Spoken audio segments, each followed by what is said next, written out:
Selamat datang kembali. Kali ini kita punya topik yang agak beda nih. Mungkin sedikit menjungkir balikan cara pandang kita soal kebahagiaan. Betul, sesuatu yang biasanya kita kejar-kejar ya. Iya kan? Nah, kita mau gali lebih dalam dari materi yang Anda bagikan, khususnya bab 2. Judulnya aja udah, provokatif. Kebahagiaan itu masalah. Haha, iya, langsung bikin mikir ya. Bener, sumber ini kayaknya nantang banget pandangan umum soal gimana sih cara bahagia. Misi kita kali ini bisa dibilang membongkar kenapa justru ngotot pengen positif terus itu bisa jadi negatif. Dan sebaliknya, gimana menerima hal negatif malah bisa bawa kepuasan. Nah, itu dia. Siap ya? Oh iya, ada juga nih karakter unik namanya panda kekecewaan. Penasaran banget ini. Siap, panda itu metafora kunci nanti. Kan pengalaman positif itu sendiri ternyata pengalaman negatif. Sementara sebaliknya, menerima pengalaman negatif justru adalah pengalaman positif. Ini yang disebut hukum kebalikan. Hukum kebalikan.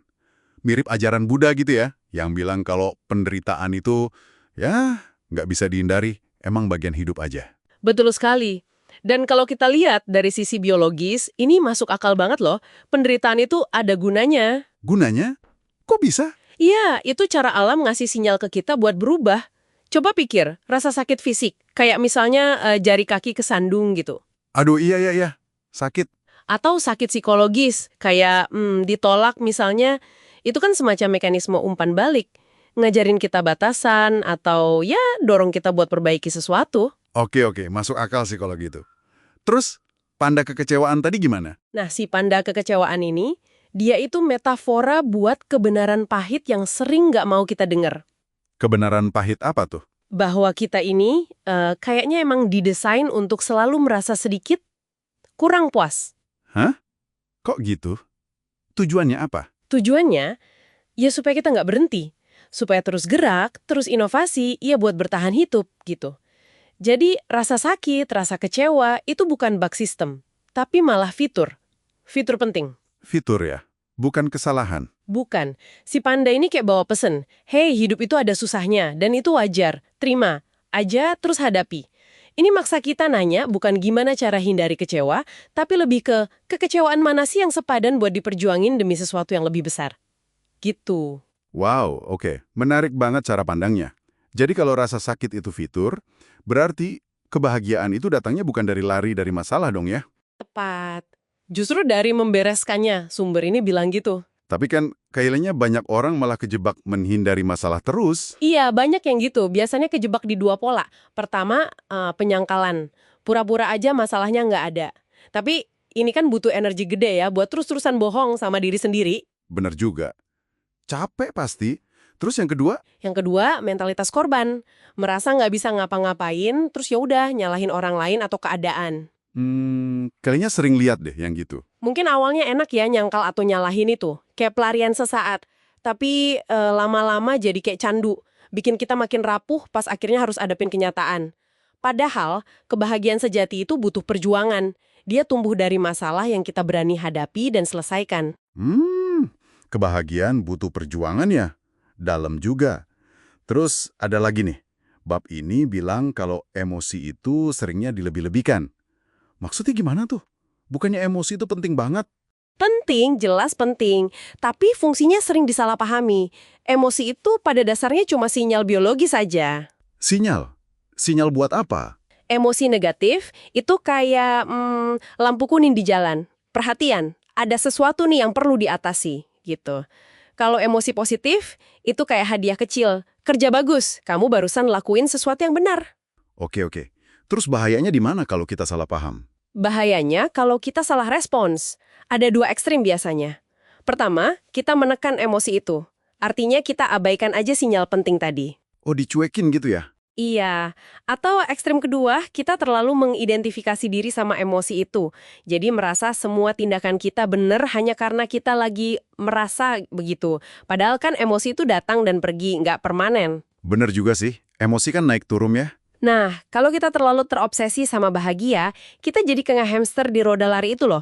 Pernah dengar istilah hedonic treadmill? Hedonic treadmill.